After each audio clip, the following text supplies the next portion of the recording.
बाबा देव जी महाराज इनके चरणों में अर्घ खर्व प्रणाम।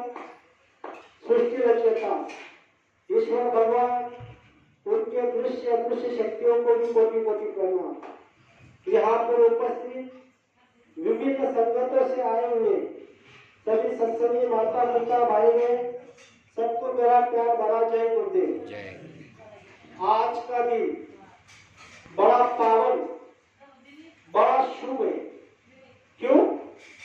क्योंकि आज के दिन कार्तिकी पूर्णिमा, गुरु नानक जयंती और यहाँ पर हर पूनम में पूनम मालिक बाबा देव जी महाराज इनके असीम दया कृपा से सत्संग के वचनों को दोहराया जाता है।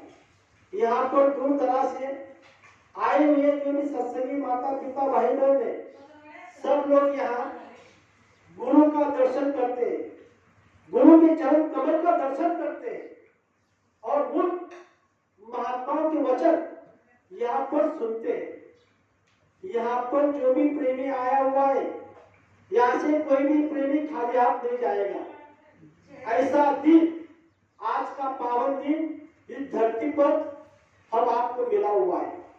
सभी लोग सत्संग को सचेत होकर ध्यान से सुनना, क्योंकि बाबा देव जी महाराज ने कहा है कि सत्संग जो माध्यम है इस कलयुग में पूरे मानव जाति के लिए शरीर आत्मा संसार सबके लिए हित और कल्याण करता है।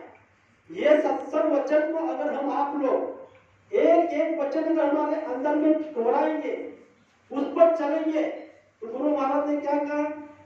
गुरु वचनों को रखना संभाल के। एक एक वचन में गहरा राज है। जिन्होंने जानी महिमा गुरु की, उसका कभी डूबा नहीं जहाज में। बीज पड़े और अंकुर न फूटे, ऐसा कभी हो सकता है? दीप जले और अंधेरा न मिटे, ऐसा कभी हो सकता है? और सत्संग में आप आए हुए और आपकी बुद्धि में विवेकता न जागे, ऐसा कभी हो सकता है? ऐसा कभी नहीं हो सकता, क्योंकि सत्संग में आने से आपकी बुद्धि विवेक में जागृत होती है।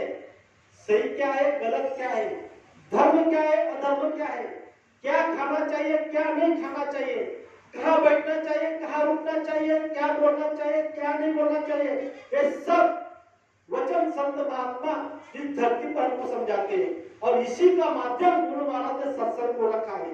10 जुलाई 1952 से गुरु महाराज ने बराबर पूरे मानव जाति के लिए सत्संग का माध्यम रखा। जिन जिन प्रेमियों ने सत्संग के माध्यम से गुरु महाराज के वचनों को अंदर में उतारा और गुरु के आदेश का पालन किया, उसकी सच्ची खरी भक्ति कलयुग की हुई, उसको सब कुछ गुरु महाराज दे रहे। यहाँ पर कोई प्रेमी ऐसा नहीं है कि उसको गुरु महाराज ने अनुभव नहीं दिया होगा, लेकिन गलती कहाँ हो रही है? गलती हमारी हो रही है। हम किस जगह पर रुक रहे हैं, किस भूमि के पास रुक रहे हैं, किसकी संगत कर रहे हैं? मानव बिगड़ता कभी संगत से। मानव का खान पान अगर बिगड़ गया तो स्वयं बिगड़ गया, अगर संगत बिगड़ गई स्वयं बिगड़ गया, संसार भी बिगड़ जाता है, परमार्थ की बात तो दूर है। तो गुरु महाराज ने क्या कहा? अगर आप चित्त हमारे शरीर के अंदर में जीवात्मा दोनों आंखों के बीच में बैठी हुई है, सभी लोग ध्यान से सुनो, दोनों आंखों के बीच में बाबा देव जी महाराज ने कहा कि जीवात्मा बैठी है, उसके चारों दिशा में अंतःकरण है, मन चित्त बुद्धि अहंकार।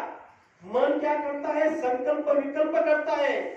और जहां हमारे दोनों आंखों के बीच में जो जीवात्मा बैठी है, उसके पास में मन उतरकर हमारे शरीर में चलता है और वो मन इंद्रियों की तरफ हमारी जीवात्मा को खींचता है, भोगों की तरफ खींचता है, खान पान की तरफ खींचता है, जो खाना नहीं चाहिए वो खाने की तरफ खींचता है, जो पीना नहीं चाहिए वो पीने की तरफ खींचता है, जो सुनना नहीं चाहिए वो सुनने के लिए खींचता है। इसीलिए गुरु महाराज बता रहे हैं कि आपने क्या किया? उस मन के बहकावे से जीवात्मा का जो प्रकाश आ रहा है वो आप खर्च कर रहे हो। इस बात को हमको सोचना है। हम आमदनी हमारी 58 है और खर्चा रुपया हो रहा है। तो हम आप लोगों को इसी संसार में ऐसी जगह पर हमको रहना है कि जिस जगह पर हम रहेंगे वहां पर सिर्फ सत्य महात्मा का हित कल्याण के वचन हो, हमारा शरीर का हित और कल्याण का वचन हो, उसी जगह पर हम रुकेंगे तो हमको कुछ मिलेगा। बात आगे सत्य महात्मा बताते हैं चित्त की। चित्त की क्या बात बताते हैं? आपके अंदर में जो आप चिंतन करोगे वैसा ही आपको मिलेगा। हम आप गीता में हमको क्या समझाते हैं? मनुष्य ज्या विषयाचे चिंतन करी त्या तैसा संग लाभे, संगातून फुटे कामात क्रोध लोपला, क्रोधाने स्मृती लोप होते, स्मृती लोपे बुद्धिनाश और बुद्धिनाशे आत्मनाश। बस इन 4 लाइन में हमको गीता समझाती है कि मानव ने जिस तरह का चिंतन किया उसी को उसी तरह का संग मिलेगा। संग से आपको काम फूटेंगे, काम से आपको क्रोध होगा, क्रोध से आपकी स्मृति लोप होगी, स्मृति लोप होगी तो बुद्धि का नाश होगा, बुद्धि का नाश होते ही आपका आत्मा का नाश हो जाएगा। तो इस पर संत महात्मा क्या बताते हैं? चित्त अगर आप फूल पे रखोगे, क्या समझा रहे? चित्त अगर आप फूल पे रखोगे तो फूल क्या करता है? फूल कभी भी सुगंध देता है। ऐसा अभी कभी आपने देखा है कि किसी पेड़ को ऐसा फूल लगा है वो गंदगी देता है? कभी आपने देखा? कभी आईना आपने नाक से सुना है? इसीलिए गुरु महाराज बार बार हम आपको समझा रहे हैं कि फूल अगर चित्त अगर फूल में करोगे तो आप महक जाओगे। क्या हो जाओगे? महक जाओगे। अगर चित्त यहाँ पर जो बाबा जयपुर जी महाराज हम आपको सभी को समझा रहे, चित्त का हम आपको बहुत अनुभव करना चाहिए, क्योंकि उसका अभाव इतना खतरनाक होता है कि जितना हम भाव बनाते हैं वो सब खत्म हो जाता है, जो कमाता है वो भी खत्म हो जाता है। अगर हमने चित्त मदिरा पे रखा, मदिरा ने शराब पे रखा, दारू पे रखा, तो क्या होगा? चित्त अगर आप शराब पे मदिरा पे रखोगे तो बहक जाओगे। अगर उसमें आपको लत लग गई तो आपका संसार भी चला गया, शरीर भी खराब हो जाता है, लिवर भी खराब हो जाता है। पहले तो आप शराब पीते हो, संत महात्मा क्या कहते हैं? पहले आप क्या करते हो? शराब पीते हो, फिर बाद में शराब आपको पीती है। आप जब तक शराब पीते हो तब तक ठीक है, लेकिन जब आपको शराब पीने लग गई उसी दिन समझ लेना कि आपका जीवन नष्ट हो गया।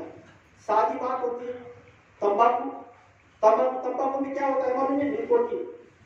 जब तक आप तंबाकू खाते हो तो तंबाकू आप खाते हो, लेकिन जिस दिन तंबाकू ने आपको खाना चालू कर दिया उस दिन आपके अंदर में निकोटीन पूरा तैयार हो जाएगा। आप हिम्मत देखते हो, जो भी गुरु महाराज ने बताया कि कोई भी अवगुण आपके पास में नहीं चाहिए। अगर चिंतन आप जिस बात का करोगे तो आप क्या हो जाओगे?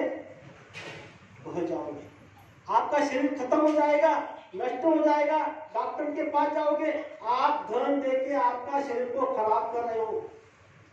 हम आप लोग देख रहे हैं यहाँ पर जो भी आदत लग गई तो आपकी बीमारी बन जाती है, कोई भी डॉक्टर आपका इलाज नहीं करता। इसी तरह गुरु महाराज ने कहा कि आपको शराब नहीं पीना है, कोई भी गंदी लत को नहीं करना है। दूसरी बात, मांस को भी नहीं खाना है। अगर मांस खाओगे तो आपको जन्म जन्म यहाँ आना पड़ेगा, जिसको आपने खाया आप उसको खाओगे। और मांस मांगती शराब, शराब मांगती मांस, दोनों का अंदर जाते ही मन हो जाता है खराब। जब मन खराब हो जाता है तो ना आपका सिमरन बनेगा, ना ध्यान बनेगा, ना आप सत्य की बातें को सुनोगे, ना परिवार की बातों को सुनोगे, ना पत्नी की सुनोगे, ना पति की सुनोगे, ना बच्चे को सुनोगे, ना माँ को सुनोगे, ना पिता को सुनोगे, किसी को भी आप सुनोगे नहीं। इसीलिए बार बार गुरु महाराज इस बात को समझा रहे हैं और जिक्र कर रहे हैं कि चित्त अगर आप जिसका करोगे उसी तरह का आपको संग लग जाएगा। फिर आगे गुरु महाराज कह रहे हैं अगर चित्त आप चांद पे रखोगे, जो चंद्रमा होता है, चित्त अगर आप चांद पे रखोगे तो चांद क्या करता है? शीतलता देते हैं, ठंडक देती है। हम आपको यही बात गुरु महाराज बार बार समझा रहे हैं कि चित्त ऐसा करना जो आप पर आपको शीतलता मिलती है। तो शीतलता हमको कहाँ मिलेगी? सत्संग में। सत्संग में जब आप जाओगे तो सत्संग में आपको ठंडक मिलेगी। यहाँ पर बड़े बड़े जितने भी पापी कुकर्मी अधर्मी थे उन्होंने माला पकड़ ली। हम आप लोगों ने इतिहास देखा, त्रेता युग का इतिहास देखा कि त्रेता युग में रामायण किसने लिखी? जो एक समय का वाल्या कोली था, जो लोग